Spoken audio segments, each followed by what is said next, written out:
Stuttgart, mayo de 2009. Una vez más se rinde honores a Helmut Kohl por sus méritos como canciller federal de la reunificación alemana. Un hombre que luchó toda la vida por su partido, por el poder, contra rivales políticos. Mi meta sigue siendo la unidad de nuestra nación. El 89 fue un gran año.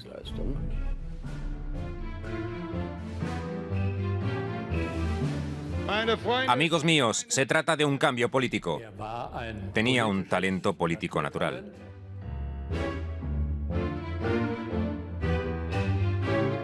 Quiero ser canciller federal. Es enorme, gordo, tiene mal carácter y en cierto modo indolente. Entonces aumentó el número de chistes. Acepto la votación. Demostró que también los alemanes tienen corazón, no solo los rusos.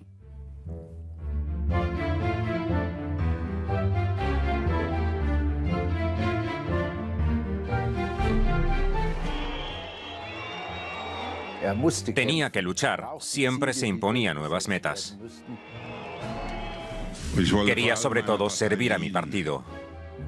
Y puse fin a esa relación, y está bien así.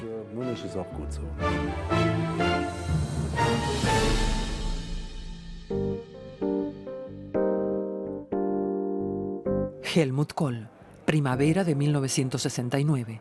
El Parlamento Regional de Renania-Palatinado elige un nuevo primer ministro. Se vota a favor de un cambio generacional. Doy el resultado de la votación. El candidato Dr. Kohl obtiene 57 votos. 2 asientos más allá lo aplaude Susanne Hermans, que lo conoce desde la escuela primaria y fue quien descubrió su talento político.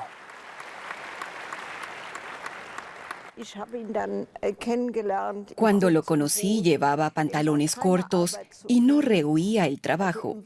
Me refiero a la campaña electoral. Pegaba carteles. Comencé a admirarlo por lo mucho que trabajaba. Tuvo un ascenso vertiginoso. Kohl era siempre el más joven. Con poco más de 30 años ya encabezaba el grupo parlamentario.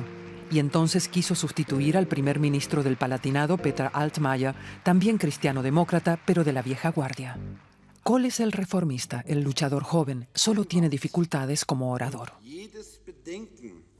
Porque pensamos en los niños, en su futuro, de nuestro país. Su primer discurso fue malísimo. Una vez le dije, tienes que mirar a la sala, mirar a la gente. Eso te falta. Y se lo tomó muy en serio. Continúa ascendiendo con determinación en la entonces rígida Unión Cristiano-Demócrata, CDU. Algo que no le granjea solo amistades. ¿Cree que puede tener enemigos entre sus correligionarios? Por supuesto, todo político que actúa, que necesariamente tiene que tomar decisiones o que obliga a sus rivales a tomarlas, los tiene. Quizá enemigos no es la palabra adecuada, aunque sí existen los enemigos en la política y en las propias filas. Yo también tengo seguramente unos cuantos. Para su primer gabinete de gobierno como primer ministro de Renania-Palatinado, llama a los mejores del empresariado, la iglesia y las ciencias. Lo conocí siendo estudiante en Heidelberg. Él era de nuestra generación. En cierta medida, era también un joven impetuoso. El entonces primer ministro más joven de Alemania tiene un nuevo estilo de gobierno, moderno, popular, comprometido.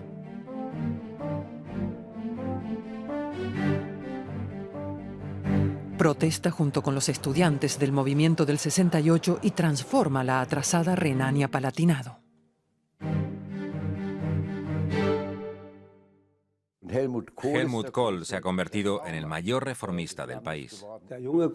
El joven Kohl era un verdadero liberal, que amaba el debate y era capaz de arrastrar al público, alguien que se esforzaba por convencer a cada uno. El viejo Kohl, el de después de la reunificación alemana, era alguien muy convencido de sí mismo, y a medida que envejecía, era cada vez más inaccesible. Kohl empieza temprano a tejer sus redes de poder, que integran sus más allegados en la Cancillería de Maguncia y después también en la Federal, pero siempre sus correligionarios. Después de unos años, Helmut Kohl conocía el partido como la palma de su mano. Conocía a los presidentes regionales, a los presidentes provinciales y de los estados federados. Sabía quiénes eran los responsables en Schleswig-Holstein y en Friburgo, quién era alcalde-presidente. Helmut Kohl dedicaba muchas horas del domingo a llamar por teléfono, y el lunes muchos decían, el canciller me llamó. Era algo impresionante. En su agenda relaciona a amigos y enemigos. Kohl castiga y recompensa. Siguiendo el lema de si me apoyan en mi lucha, entonces me ocuparé de que lleguen lejos en la política. Conocía a muchos personalmente y desarrolló una relación de lealtad muy personal, de manera que cuando había un problema en algún lugar, esa gente le informaba de inmediato.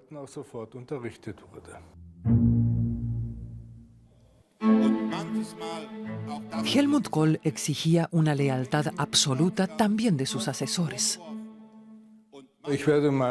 Nunca olvidaré mi entrevista de trabajo con él en la Cancillería de Maguncia.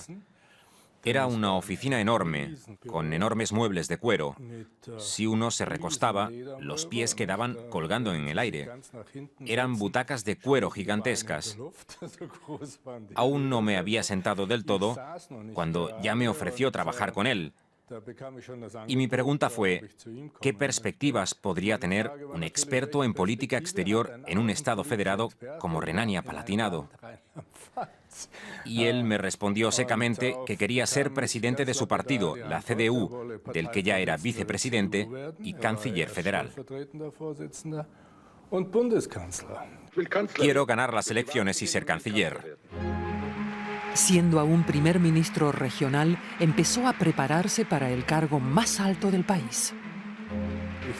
Yo tenía la tarea de introducirlo prácticamente en el mundo de la política internacional. Así realizamos varios viajes de política exterior, primero, para que él se fuera dando a conocer y segundo, para ir haciendo experiencia de cómo tratar a los socios extranjeros, para que él se fuera preparando.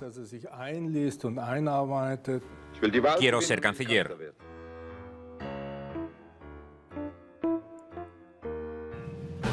Eso es obra de Helmut Schmidt. En la campaña electoral no tomé nota de él.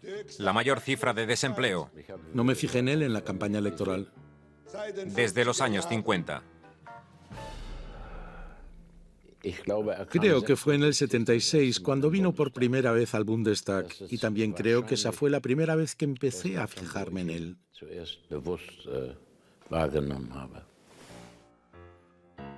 Campaña electoral del verano del 76. El canciller federal Helmut Schmidt se enfrenta a un rival que le pisa los talones. Helmut Kohl. El prometedor joven de Renania-Palatinado reta a Helmut Schmidt. Un nuevo rostro en el escenario de Bonn. Schmidt ignora al candidato Kohl todavía hoy. Es posible que nos hayamos encontrado 2 veces en televisión. La estrategia de Schmidt: ignorarlo, criticarlo, sermonearlo. Solo puedo decir que aún tiene mucho que aprender en política profesional, ya sea en política exterior o en política económica o financiera o social. De momento solo habla de cosas generales. O sea, lo suyo no es, en cualquier caso, no es un político con talento para la economía y las finanzas.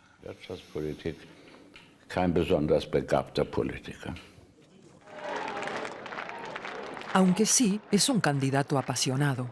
En 1976, Kohl saca de la crisis a la CDU y casi gana por mayoría absoluta. Es un excelente resultado electoral. Pero no es suficiente. Para Helmut Kohl comienza la difícil tarea de ser líder de la oposición. Usted no logra imponerse porque es demasiado cobarde. Por eso no puede esperar nuestra aprobación. Usted debería reflexionar si es oportuno que el líder de la oposición llame cobarde al jefe del gobierno en el Parlamento. Yo podría devolverle el golpe y entonces veríamos quién saldría vencedor. Pero eso no favorecería al pueblo alemán. Esa fue la época más dura para Helmut Kohl en la política, donde chocó además con la mayor resistencia. Pero fue así como aprendió a relacionarse con el Parlamento.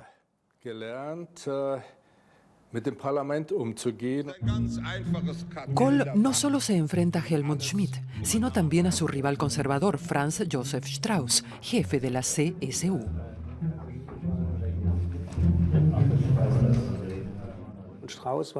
Strauß era alguien que obligaba a Kohl a perfilarse.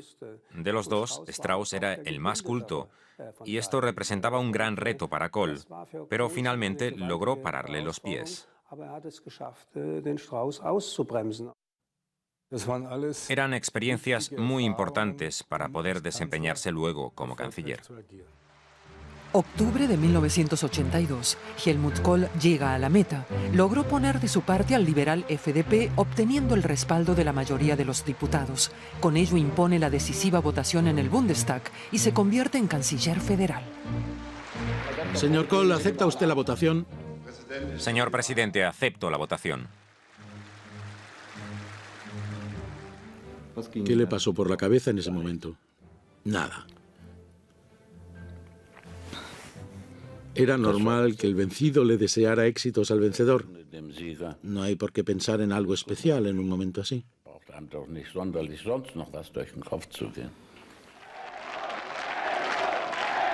Marzo de 1983. Tras ganar el voto de censura en el Parlamento, Helmut Kohl es confirmado por el electorado y gana las elecciones parlamentarias.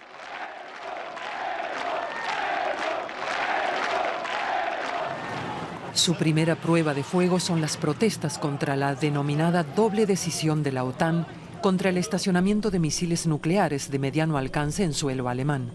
Kohl no duda en llevar a cabo el rearme que había encausado Schmidt. Hizo cumplir aquella doble decisión con la que él no había tenido nada que ver.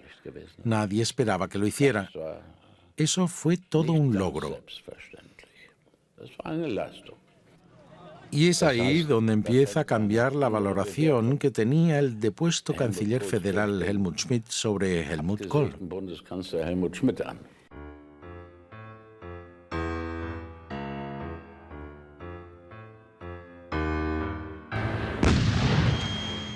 El canciller Helmut Kohl, el soldado de la Guerra Fría. Muchos lo consideran un fantoche.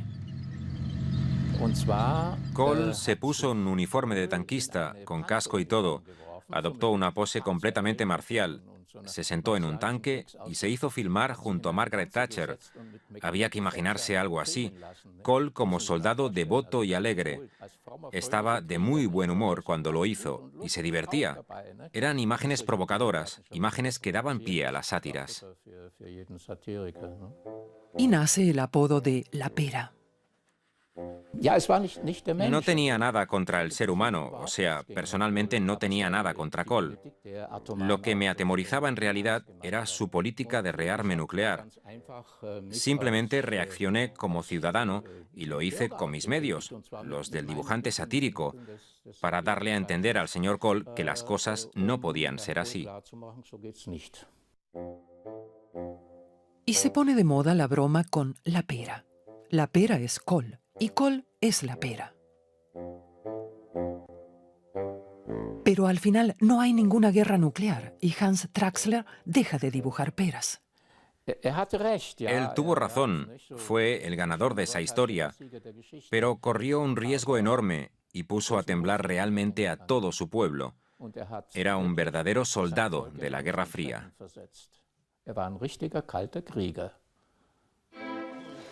Kohl y otro soldado de la Guerra Fría. El presidente estadounidense Ronald Reagan quería doblegar a los soviéticos con misiles atómicos y un escudo antimisiles. Las relaciones entre Estados Unidos y la Unión Soviética atraviesan una era glacial, igual que las relaciones entre Helmut Kohl y el líder soviético Mikhail Gorbachev. Algunos dicen que Kohl y Gorbachov fraternizaron desde el principio y que eran buenos amigos, pero no fue así. Fue un largo proceso.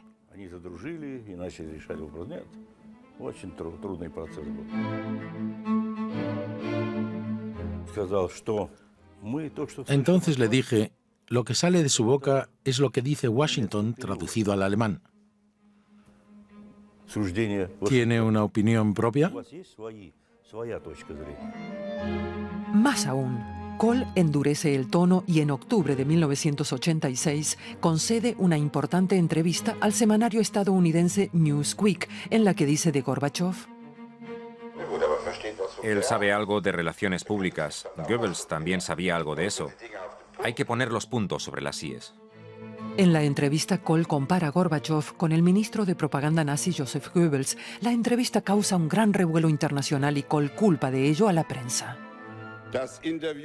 Ese pasaje de la entrevista a Newsweek nos refleja correctamente todo el sentido y el contenido de una hora de conversación.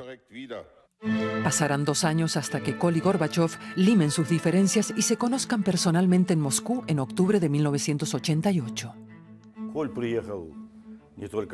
Helmut Kohl vino muy bien preparado para hablar de todos los temas posibles, pero también me habló de todo corazón. Demostró que también los alemanes tienen corazón, no solo los rusos. Me causó buena impresión. Se ha roto el hielo, dijo entonces Gorbachov. Y pocos meses después realiza un viaje a Alemania, donde lo reciben con gritos de «Gorbi». Kohl y Gorbachov, el comienzo de una nueva amistad germano-rusa. Nos parecemos mucho en el carácter.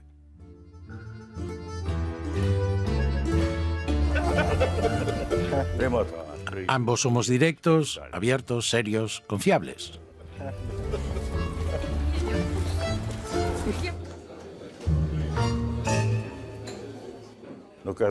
A veces le recuerdo en broma nuestras disputas de antes y le doy un leve golpe en las costillas.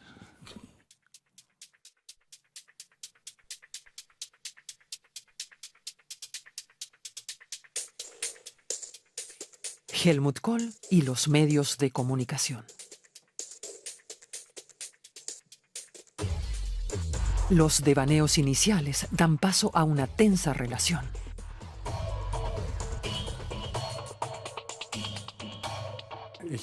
Con frecuencia le dije que no se trataba de sentir amor por los periodistas. Ello a pesar de que en sus primeros años como político supo utilizar muy bien a la prensa. Durante su mandato en Maguncia invitó incluso a algunos periodistas a su casa. En aquella época hablaba bien de la prensa, también del semanario Der Spiegel.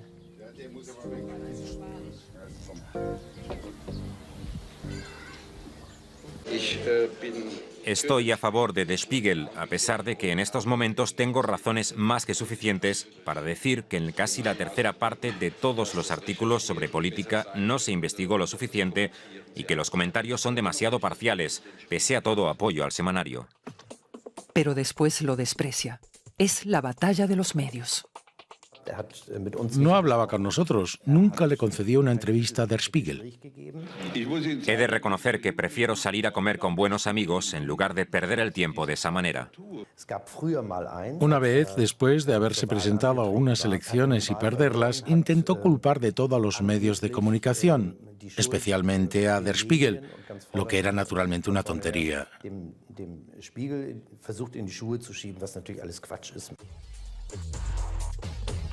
Der Spiegel se cebó realmente en Kohl. Publicó innumerables titulares críticos sobre él, informó con sistematicidad y de forma intensiva, muy crítica, sobre todo lo que hacía Kohl. Viéndolo en retrospectiva, creo que a veces se perdía un poco el contacto con la realidad y se consideraba la revista como un mero instrumento de lucha. A veces se perdía el control de las cosas. Pero con los años también Kohl fue perdiendo un poco el control. Y ahora está aquí en el pasillo para hacer algo para no sé quién. Para Spiegel TV. Usted siempre fue así y seguirá siendo así. Y por eso nunca tendrá mi respeto. Kohl no es una persona simpática. No tiene otra pregunta. Esta vez le dedico un poco de tiempo y usted no es capaz de hacerme una pregunta. Es desconsiderado, Lárguese. agresivo, ¿De qué emisora es usted? del Norddeutsche Rundfunk. Ya me lo parecía. Usted es un pésimo periodista. Y en su camino se ha burlado de mucha gente, la ha agraviado, abandonado. Usted sabe bien lo que eso significa. Lo que hacen no tiene nada que ver con ¿Pero periodismo. por qué actividad le dieron el dinero? Para que yo le vea la cara. Ya estoy harto de eso.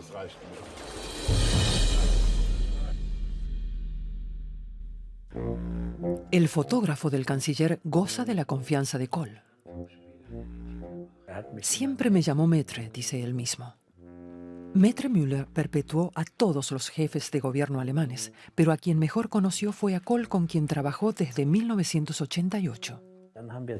Trabajamos durante 10 años y sobre una base magnífica, siempre a sabiendas de que teníamos diferentes convicciones políticas, pero en lo personal nos entendíamos muy bien. Helmut Kohl es una persona muy culta. Este cuadro muestra a Goethe. Lo pintó Tischbein y sirvió de inspiración a Kohl. Allí había una roca en un pequeño prado que invitaba precisamente a hacer una fotografía como el cuadro que pintó Tischbein. Jamás se me hubiese ocurrido decirle al canciller que se subiera a esa roca, pero él se recostó allí como Goethe. Fue una puesta en escena suya. Grandeza y poder, y una gran medida de autocomplacencia. Todo ello causaba la impresión de que representaba el personaje más grande del país junto a Adenauer.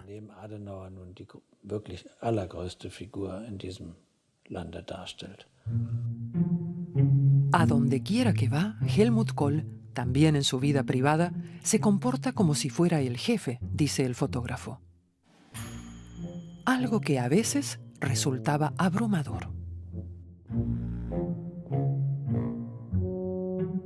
Helmut Kohl era como un tanque. Había que tener mucho cuidado de no estar en su camino, también físicamente. Y Rita Süssmuth fue un estorbo político en el camino del canciller federal. Por eso Helmut Kohl la echa a un lado, con elogios. La ministra de Salud le resulta demasiado progresista al poderoso Kohl.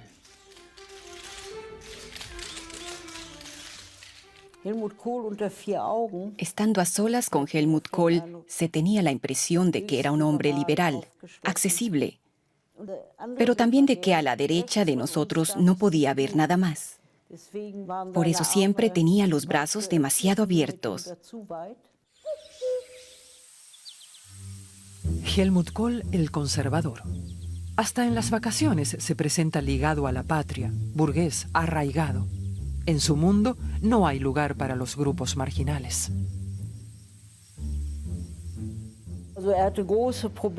Cuando empezó lo del SIDA, tuvo graves problemas. Usted seguramente se acuerda. Era algo propio de niños sucios. Y ahora la ministra resalta ese tema. Y ayuda además a las prostitutas que quieren dejar el oficio. Eso lo chocó tanto. No era algo que se pudiera vincular a su partido. ¿Qué pensaría la gente? En realidad no aceptaba casi nada de la vida moderna, y mientras más estaba en el cargo, peor era. Al principio fue seguramente de otra manera.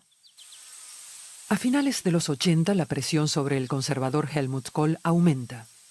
Las encuestas le son cada vez menos favorables y muchos hablan de aguantar. Su partido es un hervidero. Lothar Späth, el popular ex primer ministro de Baden-Württemberg, lidera una revuelta.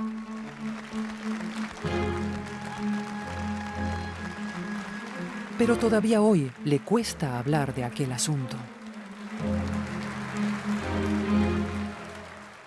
Kohl Después de estar tanto tiempo en el cargo, Kohl fue perdiendo naturalmente el espíritu de lucha. Y había un grupo, del cual yo formaba parte, que decía: tenemos que cambiar de temas, tomar temas más modernos, porque se nos están yendo nuestros votantes tradicionales y hay que ganarse a otros grupos de votantes.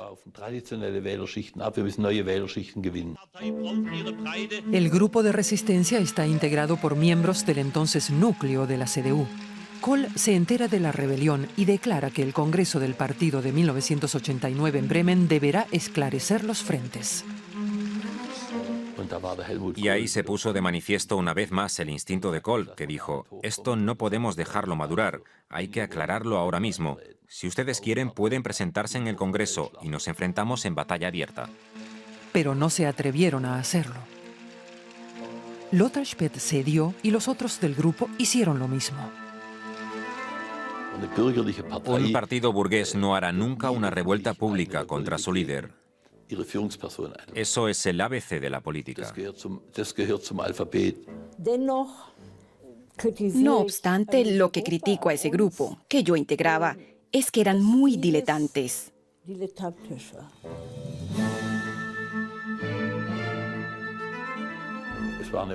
Fue un enfrentamiento que él ganó. Siempre he dicho que desde el punto de vista deportivo él estaba mejor preparado, tenía la mejor red, estaba mejor organizado y tenía la mejor visión de conjunto. Conocía el partido mucho mejor que yo. Pero, señoras y señores, quiero dejar claro aquí, sobre todo respecto a Lothar Späth, que cuento también en el futuro con una buena cooperación.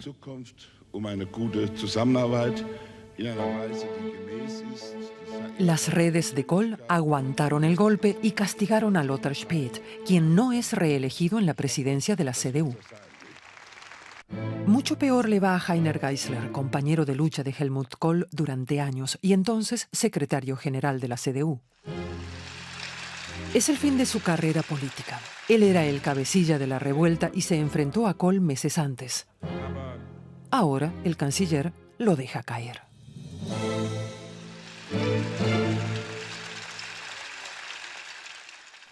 Yo desearía que Heiner Geisler y Helmut Kohl se sentaran a dialogar nuevamente. Me gustaría que busque el diálogo con sus críticos de entonces. Y que sea un poco más indulgente con la edad.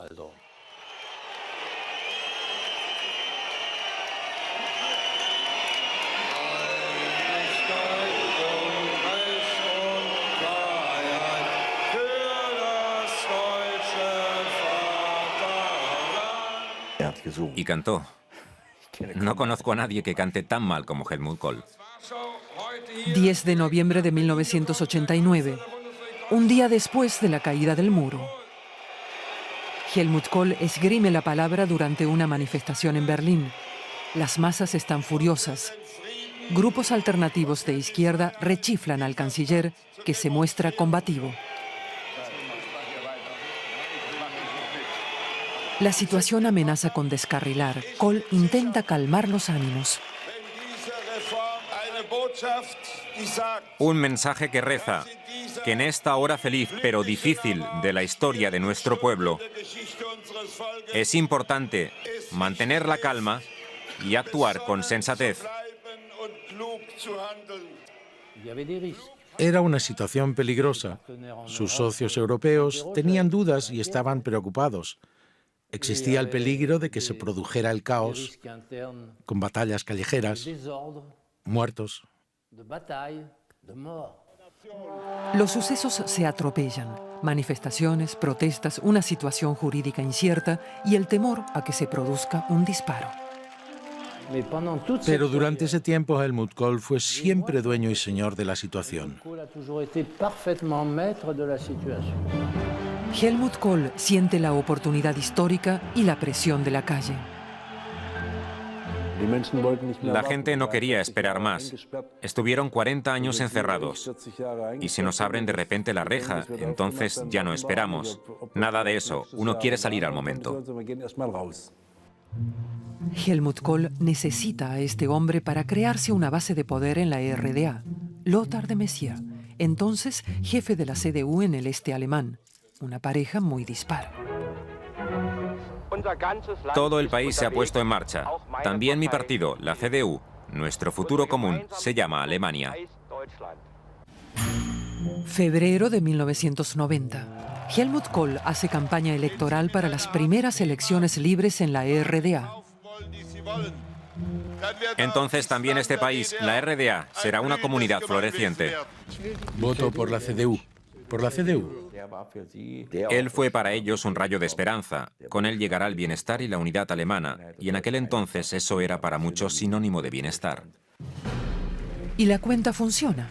La CDU del Este gana por amplia mayoría con sus promesas de paisajes florecientes. Lothar de Maizière se convierte en primer ministro y más tarde en sustituto de Helmut Kohl.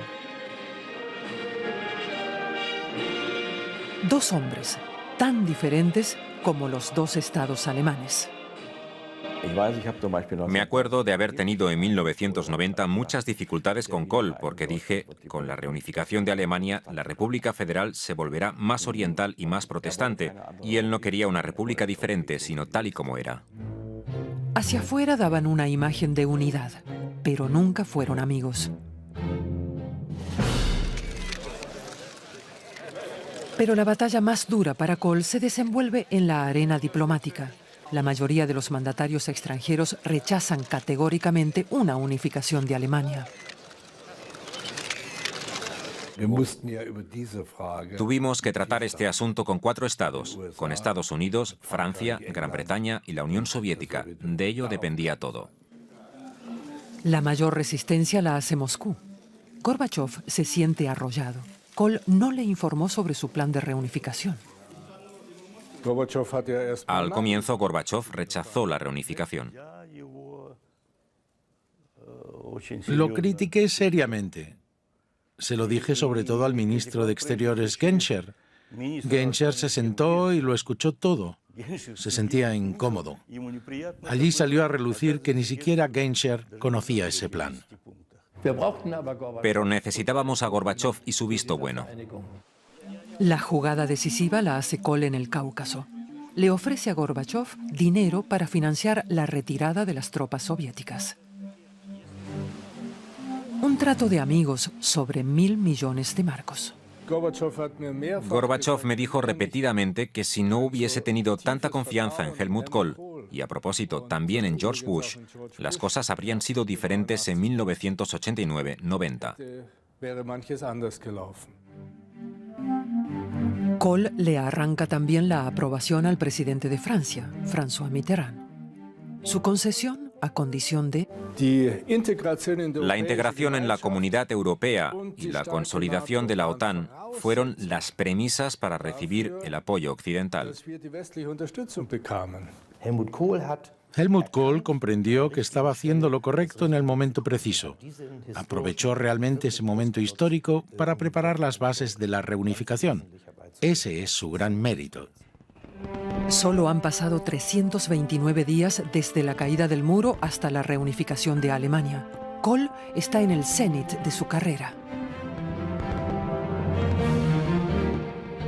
Pero los paisajes florecientes se hacen esperar. La economía del este alemán se desmorona. Hay desempleo y decepción. Él tiene que haber sabido que lo de los paisajes florecientes no era posible, porque él recorrió ese país. Hubiese podido llamarme y yo le habría dicho cómo surgen los paisajes florecientes, pero no allí y no tan rápido. Cuando Helmut Kohl visita la ciudad de Halle en mayo del 91, siente en su propio cuerpo la rabia de la gente.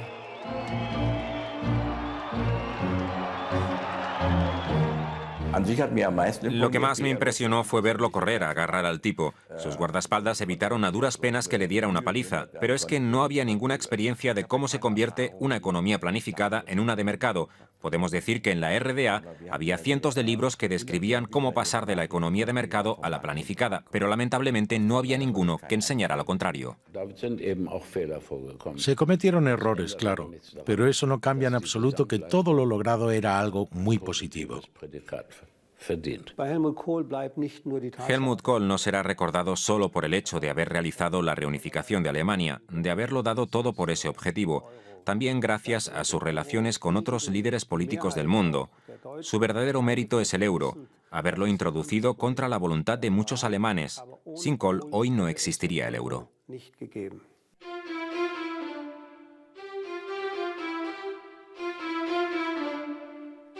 ¿Es Wolfgang Schäuble el príncipe heredero de Kohl? Lo interesante de esta foto es que Helmut Kohl la mandó a hacer en su oficina de trabajo.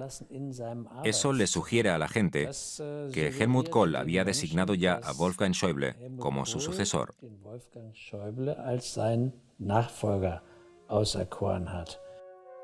A Wolfgang Schäuble le sigue resultando difícil hablar sobre su relación con Helmut Kohl.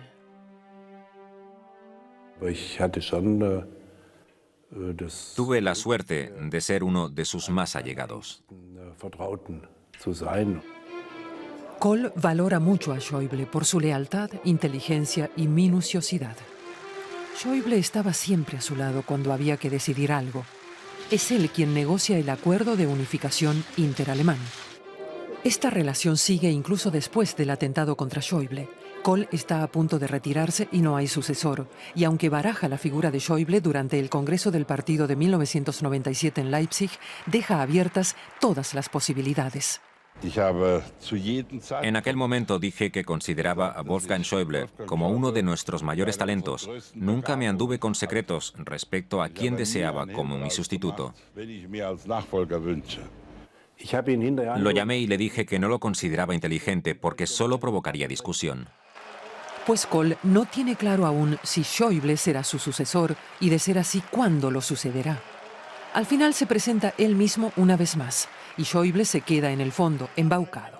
En retrospectiva, cuando se habla de un sucesor no se aumentan las posibilidades de una propia reelección y ya se vieron las elecciones del 98. La CDU sufre la peor derrota de su historia hasta entonces. Está claro que acepto toda la responsabilidad de la derrota electoral, sin discusión alguna. En esta derrota no hay nada que discutir.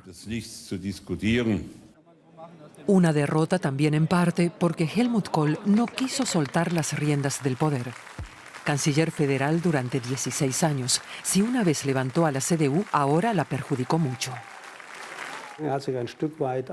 Cometió un grave pecado con su partido y fue el no dejar el camino libre a la Cancillería a un candidato más joven.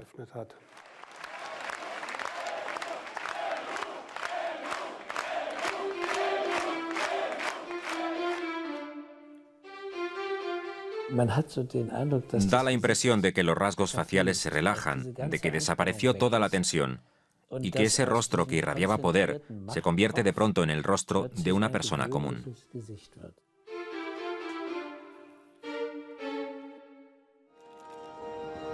Años después es el rostro del duelo, del sufrimiento, debido al suicidio de su esposa Hannelore. Y luego su propia enfermedad y el error de su última batalla. Es una lucha de Kohl contra todos y pone en juego su reputación. Es también un conflicto entre él y esta mujer. Alguien que, al igual que Helmut, fue subestimada durante mucho tiempo. Kohl descubrió su talento y a ella se la considera su chica del este alemán. Kohl la trajo a su gabinete de gobierno. Recuerdos de una entrevista de trabajo. Cuando llegué allí, el corazón se me desbocaba. Había intentado prepararme bien y él solo me preguntó si me entendía bien con las mujeres. Le respondí que me entendía bien con mi hermana, con mi madre y también con mis amigas. Y entonces me dijo que era suficiente. Así fui su ministra para la mujer. Angela Merkel trabaja en el gabinete del canciller durante 7 años.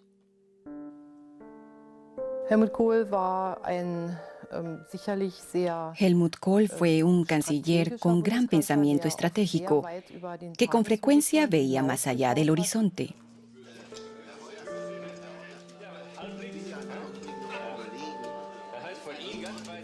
Era un canciller muy consciente, Si alguien se enfermaba o tenía problemas, él se ocupaba de esa persona.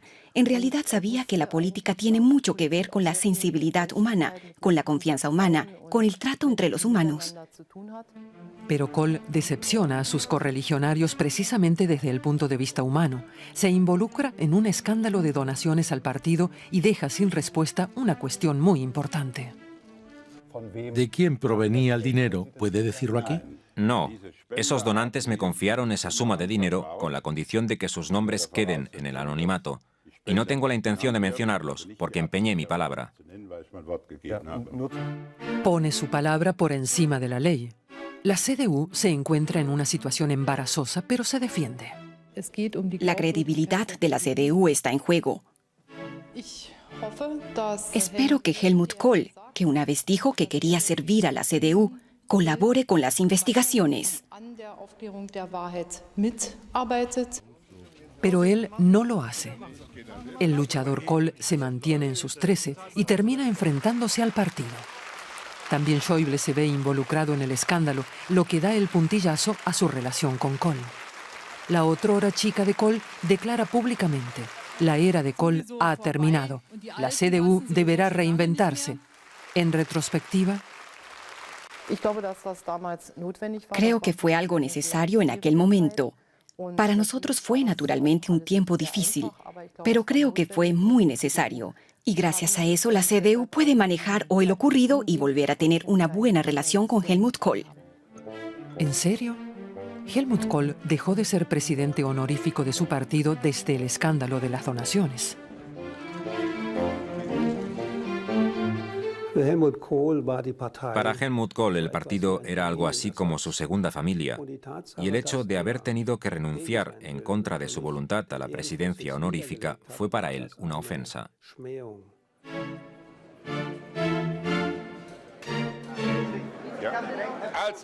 Pues se acabó.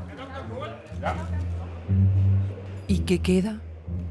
El mayor logro político de Helmut Kohl es la reunificación de Alemania en el seno de una Europa fuerte. En eso coinciden todos, tanto amigos como enemigos. Pero eso no quita que Helmut Kohl haya sido uno de los políticos alemanes más controvertido. Lo que queda es admiración y heridas. Y al final, también el reconocimiento.